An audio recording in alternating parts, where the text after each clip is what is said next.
3টা পিরিয়ড যখন পার হবে তখন স্বামী এবং স্ত্রীর মাঝে রিলেশনশিপটা ফুললি ব্রেকআপ হবে।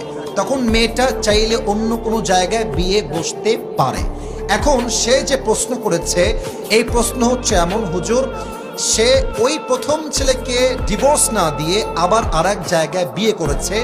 আমার মনে হয় যেই মেয়ে প্রথম স্বামীর থেকে ডিভোর্স না নিয়েই অন্য কোথাও বিয়ে বসে যায় তার চরিত্রে নিশ্চিত ভেজাল আছে যুবক ভাইরা।